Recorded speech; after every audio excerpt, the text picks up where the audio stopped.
में हमारे साथ अभी जुड़े हैं एक युवा नेता, इनसे जानने का कोशिश करेंगे ये युवा होते हुए क्यों बने नेता, आखिर क्या इनको लगा, क्या है बिहार में। वैसे तो बिहार की मिट्टी में राजनीति बसती है, लेकिन ये जो अभी नए नेता बताते हैं, नए युवा हैं, इनमें आखिर क्या इनको अच्छा लगा, क्यों आना चाहते हैं हमारे बिहार में, क्यों हमारे बिहार को सुधारने का कोशिश करना चाहते हैं। बताइए हमारे बिहार में क्या है भ्रष्ट। हमारे बिहार में भी देख रहे हैं, जो मान लीजिए भ्रष्ट क्या देख लीजिए। एक मिनट स्थगित कर दीजिए। नाम तम नमस्कार, मैं रोशन मेहता आप सबों का स्वागत करता हूं पूर्णिया जिला के इंदिरा गांधी स्टेडियम में। अभी हमारे साथ जुड़े हैं एक युवा नेता, चलिए जानते हैं उनसे उनकी राय और उनके विचार। तो सर, सबसे पहले आपका नाम क्या है? सत्यम यादव। आप कहाँ के निवासी हैं? अभी तो पूर्णिया में रहते हैं, वैसे अररिया डिस्ट्रिक्ट में मेरा घर हुआ। अच्छा, तो सर किस पर्पज से, किस उद्देश्य से आप बिहार के राजनीति में आए? देखिए, उद्देश्य यही था जो हम पहले पढ़ते थे, पढ़ाई के साथ साथ कॉलेज की समस्या को देखते हुए पहले वहाँ पे स्टूडेंट लीडर के रूप में हमें चुना गया, ठीक। और मेरे अंदर ऐसा हौसला था जो हम बन सकें, तो हमको वहाँ स्टूडेंट सपोर्ट मिला जो हम बने। और आज 4 डिस्ट्रिक्ट का जो है, कहीं का सचिव है, कहीं का राजद का अध्यक्ष है, मतलब एक पार्टी में भी है राजद में, और वहाँ का अध्यक्ष है। और इसी चीज़ को देखते हुए अब जब गाँव जाते थे तो गाँव का भी समस्या को देखते थे, मतलब गरीब, ये सब अनपढ़, उसके बाद जो है रोड टूटी हुई थी, हर एक चीज़ का समस्या देखते थे, तो इसीलिए हम पॉलिटिक्स में आके उतरे।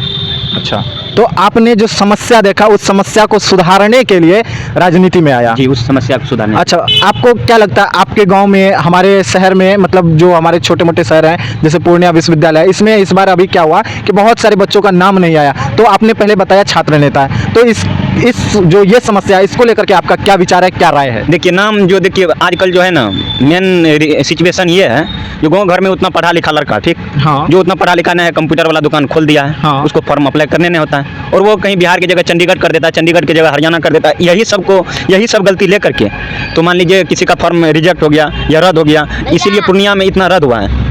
और जो है बहुत का नाम नहीं आया, तो जितना को हमसे कॉन्टैक्ट था, जितना का नाम नहीं आया, बहुत सारा का नाम लिखवाए, कुछ मधेपुरा में लिखवाए, जहाँ वह हम मेरे साथ जहाँ संभला, कहीं पर मधेपुरा में, कहीं पूर्णिया में, कोई कटिहार में, फिर मतलब हर जगह हम लिखवाए नाम, जितना मेरे अंदर था स्टूडेंट सबका नाम लिखवाए। मतलब आपके संपर्क में जो छात्र थे उनका आपने भरपूर मदद किया। चलिए मान लेते हैं। और दूसरी पॉइंट हम ये पूछना चाहते हैं, आपने बताया कि गांव की समस्या को भी समाधान करने का कोशिश करते हैं, तो मान लेते हैं क्या आपने गांव के लोगों जो हैं उनके समस्याओं को मतलब समाधान किया है? जी, समाधान कुछ दिन पहले, ठीक, आज से 15 से 20 रोज पहले, ठीक, गांव में बिजली, हम लोग का गांव में अक्सर बिजली करता है, भरगवा प्रखंड के अंतर्गत पड़ते हैं, अक्सर बिजली करता था। तो उस चीज़ को देखते हुए कुछ दिन सोचे, मंथन किए, उसके बाद बैठक हुआ, गाँव में बैठक हुआ, तो मान लीजिए वहाँ पे बोला गया, तो उस दिन के बाद 3 दिन लाइन था, फिर 3 दिन के बाद लाइन कट गया, फिर उसको कंप्लेन हुआ, तो उस दिन से लाइन रेगुलर चल रहा है, और मतलब लाइन रहबो करता है रेगुलर, ठीक। मतलब इस चीज़ को देखते हुए जब आगे प्रयास करते हैं तो चीज़ सफल होता है।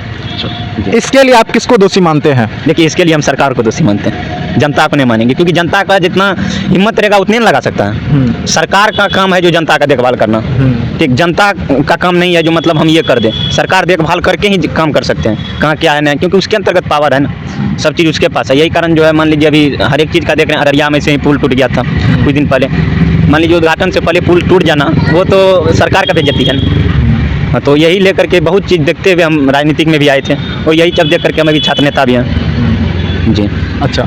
और आपने एक और बात कही कि मतलब आप राजद के भी सदस्य हैं। हमने ये नहीं कहा कि आप किस पद पे हैं, हमने ये पूछा आप मतलब राजद के सदस्य हैं। तो क्या इस बार तेजस्वी की सरकार बनेगी या नहीं बनेगी? देखिए, हम लोग अगर यदि सपोर्ट में रहेंगे या जनता लोग यहाँ का सपोर्ट करेंगे तो तेजस्वी की सरकार जरूर बनेगी, और बन के ही रहेगी। अभी मान लीजिए, अभी हम लोग के फैमिली में उतना पॉलिटिक्स में कोई है नहीं, एक दादाजी हैं, तो वो भी अभी अध्यक्ष के रूप में, पैक्स अध्यक्ष के रूप में, अररिया जिला हम लोग का घर पड़ता है, वो तो बता दिए, अरहा पंचायत के भी पैक्स अध्यक्ष हैं। अच्छा। तो ये सब चीज़ को देखते हुए हम भी पॉलिटिक्स में आए हैं। लग रहा है इस बार राजद की सरकार बनेगी, क्योंकि इस बार तो पिछल गया, अगला बार बनेगी। पिछली बार 2020 में जो है वो चुनाव जो हुआ था, उसमें भी लगभग बहुत कम सीट से सरकार मतलब नहीं बन पाई, फिर उसके बाद गठबंधन की सरकार हुई, फिर उसके बाद पलटू चाचा पलट गए।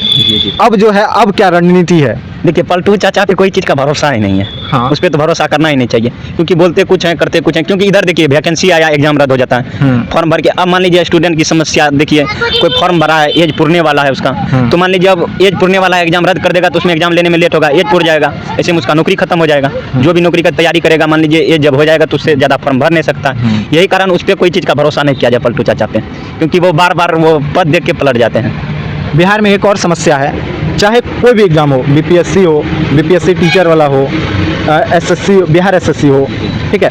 और उसके बाद मतलब कोई भी बिहार नौकरी के लिए जो भी परीक्षाएं हो सबका पेपर रद्द होता है, सिर्फ यूपीएससी छोड़ करके। इस पे आपका क्या राय है? देखिए इस पे खान सर जो सबसे बड़े अभी पटना के मशहूर टीचर है खान सर, वो भी बोले थे कि यूपीएससी का पेपर लीक नहीं होता। देखिए यूपीएससी का तैयारी करने के लिए उसको कम से कम 2 वर्ष प्लस लगता है, और मान लीजिए जो तैयारी करता है उस सिचुएशन में अगर यदि एग्जाम रद्द हो गया तो उस स्टूडेंट के साथ क्या बीतेगा, जो वो स्टूडेंट को पता चलेगा। जी बिहार में क्वेश्चन मतलब पेपर लीक हो रहा है, इस पे क्या राय है? देखिए पेपर लीक करवाने वाला भी नेता रहता है, हाँ। हम स्पष्ट कर दे रहे हैं, क्योंकि हम लोग एक मान लीजिए युवा हैं, हम लोग देखते हैं जो स्टूडेंट मतलब पेपर लीक कराने वाला वो राजनीति का खेल है, क्योंकि पद पावर सबके पास तो नहीं रहता है, यही कारण वो सब जो लीक करवाता है तो मान लीजिए उसमें स्टूडेंट की बहुत बड़ी समस्या होती है। मान लीजिए अगर आप सरकार बनाएंगे तो क्या आप नौकरी देंगे भर भर के? नौकरी हम जरूर देंगे। कब तक आपकी सरकार बनेगी? सरकार तो बहुत जल्दी बनेगी हम लोग की, मतलब इससे आगे वाला में पूरा उम्मीद और भरोसा पूरा है। रेस में प्रशांत किशोर भी हैं, तो उनका क्या होगा? प्रशांत किशोर रेस में है तो मान लीजिए अब दूसरा का तो बात नहीं कर सकते, जिस सरकार में उसका हम कर सकते हैं। नहीं सरकार मान लीजिए आप अब यहाँ त्रिकोणमिति बनेगी, नीतीश बाबू हैं ही सरकार में, उनके नीचे आ गए तेजस्वी बाबू, तेजस्वी के साथ ही साथ हो गए हैं अब ये क्या नाम है इनका, प्रशांत किशोर।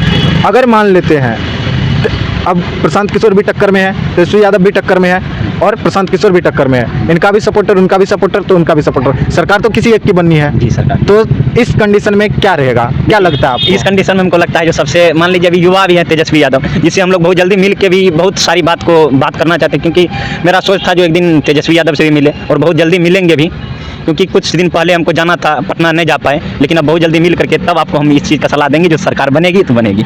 चलिए बहुत बहुत धन्यवाद। अभी हमारे साथ जुड़े हुए थे सौरभ, क्षमा चाहूँगा, सत्यम यादव, युवा नेता, जो कि बहुत अच्छे बातों पर, बहुत अच्छे मुद्दे पर बातें किए।